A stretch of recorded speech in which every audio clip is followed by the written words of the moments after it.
Olá, eu sou Alexandre Heider, sejam bem-vindos a mais um vídeo aqui do canal. Vocês sabem que viajar para um artista é ir de encontro a um acervo num museu. Tudo que acompanha isso é secundário. Às vezes tem uma cidade em volta do museu, às vezes tem pontos turísticos, mas o que nos importa realmente é o acervo. É onde a gente consegue beber na fonte, direto daqueles mestres que nos incentivam, às vezes não muito, porque tem coisas que eu vejo e penso, eu vou parar de pintar.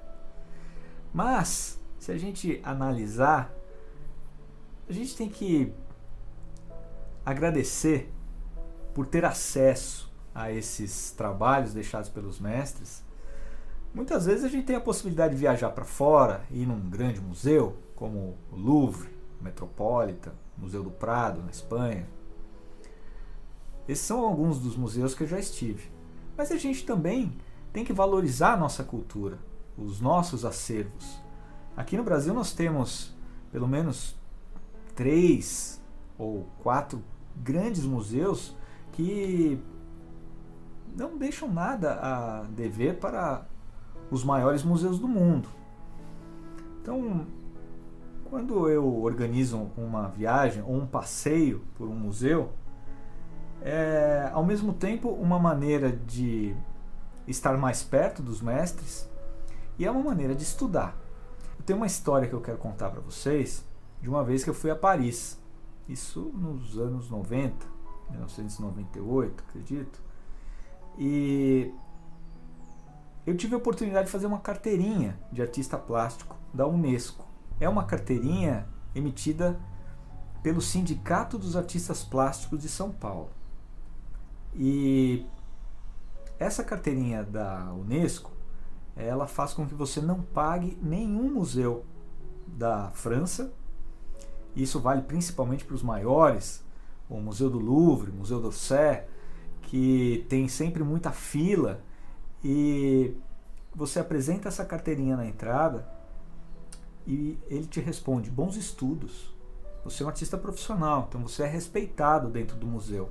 Acredito que todos devam ser, mas para o artista existe um diferencial, porque faz parte do teu processo de aprendizado, e ser reconhecido nessa situação é muito importante para os artistas. Então, aqui no Brasil, por exemplo, a gente tem a Pinacoteca do Estado de São Paulo, que tem o maior acervo de pintura dos artistas paulistas da segunda metade do século XIX. No Rio de Janeiro nós temos o Museu Nacional de Belas Artes, que eu acho que é o acervo mais rico do Brasil em termos de importância dos trabalhos. Principalmente os trabalhos do Pedro Américo e do Victor Meirelles, que estão no acervo do museu. E temos o acervo do MASP, acho que o mais importante em termos de arte internacional, e que tem a maneira de se mostrar os trabalhos, acho que é a mais bonita que eu conheço, que são aqueles cavaletes de vidro. E essa maneira foi resgatada há alguns anos. Eu já tive o privilégio de conhecer muitos museus pelo mundo. Então, como eu falei, sempre que eu organizo uma viagem, por mais simples que seja, eu sempre me pergunto: tem algum museu para visitar? Tem algum espaço cultural? E isso participa ativamente do planejamento de uma viagem para mim. Espero que para vocês também. Então, para nós artistas, ocuparmos o espaço dos museus é muito importante. Isso é um tema que a sociedade precisa discutir. Em muitas ocasiões que eu estive em museus na Alemanha, na Áustria, na França, quase sempre a gente se depara com alguém estudando dentro dos museus. As crianças estão desenhando, os artistas profissionais estão realizando cópias, e o museu, acima de tudo, é um lugar de ocupação pública. E dentro desse público tem uma parcela que é muito importante, que é dos artistas plásticos, dos professores de arte, dos educadores artísticos. E acredito que aqui no Brasil a gente ainda está num processo de evolução do uso desse espaço como uma maneira da gente se aproximar desses mestres. Então, talvez fosse o caso da gente tentar ocupar esses museus tão importantes e pleitear a possibilidade de fazer as cópias lá, levar seus cavaletes, ter alguma maneira de se organizar, de fazer uma inscrição que você possa fazer seus estudos lá. E, como eu falei, lá fora é a coisa mais normal do mundo, você se deparar com um artista. Eu acho que para uma criança que entra no museu e vê a cena de um pintor profissional fazendo uma cópia, estudando, é uma coisa que acho que fica marcado, né? Então, eu só vejo coisas positivas nesse sentido.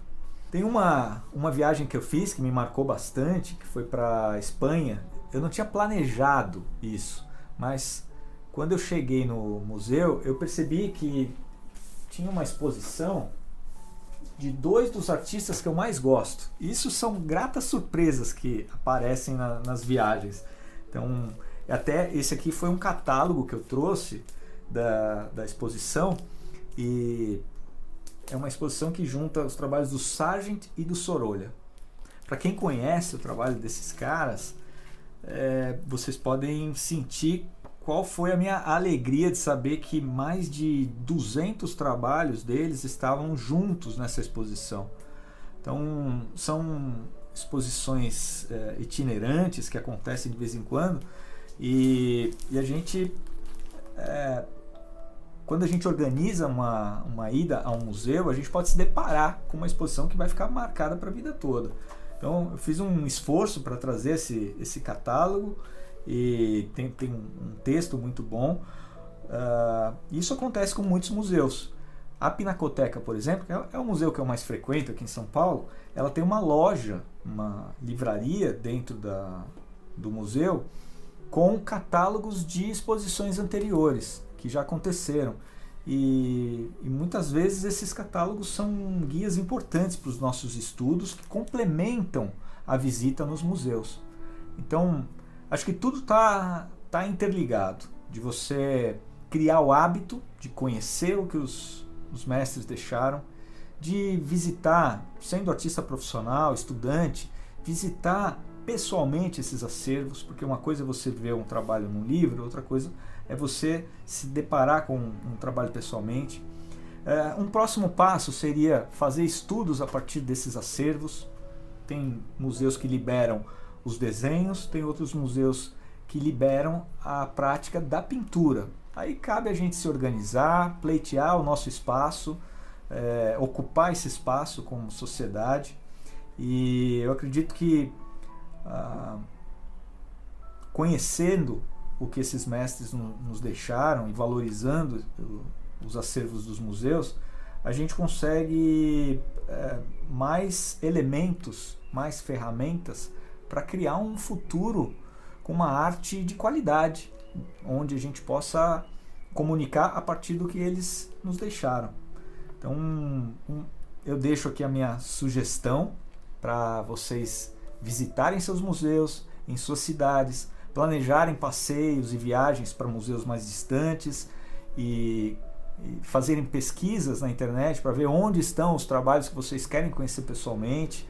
Então, tudo isso faz parte de um projeto de adquirir um repertório visual, de adquirir um repertório que te ajude na evolução do seu trabalho, e sempre é bom ter acesso a esses lugares. Muitos deles são museus públicos, alguns são museus particulares, que você pode sentar, tomar um café, abrir um catálogo, ver obras de artistas maravilhosos e aprender com eles. Então, espero que vocês tenham gostado desse vídeo. Deixa seu like, comenta. Se você teve alguma experiência com esse tema, deixa seu comentário aqui embaixo e compartilha esse vídeo com quem vocês gostam. Até a próxima.